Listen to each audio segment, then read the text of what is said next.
Hello friends, welcome back to my channel. তো আজকে আবার নতুন একটা শর্টস নিয়ে চলে এসেছি, তোমরা দেখতে থাকো। অনেকদিন পরে আমি আর বাবা মিলে গেছিলাম বাসন্তী পুজো দেখতে। বেশ কয়েক বছর আগে তোমাদেরকেও দেখিয়েছিলাম আমার ছোটো মাসির বাড়ির ওখানকার বাসন্তী পুজো। আমাদের গ্রামের কাছাকাছি এই একটা জায়গাতেই বাসন্তী পুজো হয় প্রত্যেক বছর। তো কোনোদিন সেভাবে আশা হয়ে ওঠেনি, তো হঠাৎ করেই প্ল্যানিং হলো এবং হঠাৎ করেই চলে গেলাম।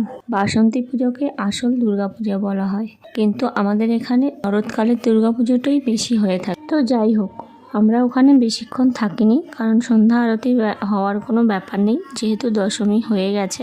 তো এবারে কিছু খাওয়া দাওয়া করতে হবে, তার জন্য ফুচকার দোকানে চলে গেছিলাম। আমি আর বাবা এখানে একটু করে আলু মাখা টেস্ট করছিলাম। তো তারপরে ফুচকা খাওয়া স্টার্ট করলাম, এবং ফুচকা খাওয়ার শেষে বাড়ির জন্য কিছু খাবার দাবার নিয়ে নিলাম।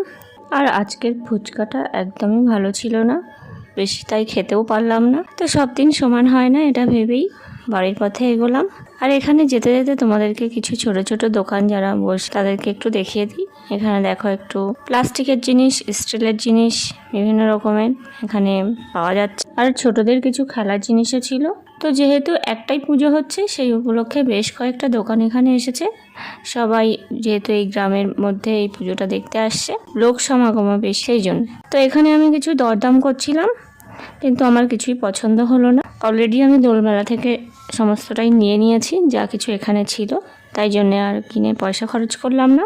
তো এই ছিল আমার আজকের বাসন্তী পুজোর ঘোরাঘুরি। তো আজকে এই ভিডিওটা এই পর্যন্তই থাকছে। তোমাদের কেমন লাগলো জানিও। দেখা হচ্ছে নতুন কোনো ভিডিওতে। ততদিন খুব ভালো থেকো। টাটা।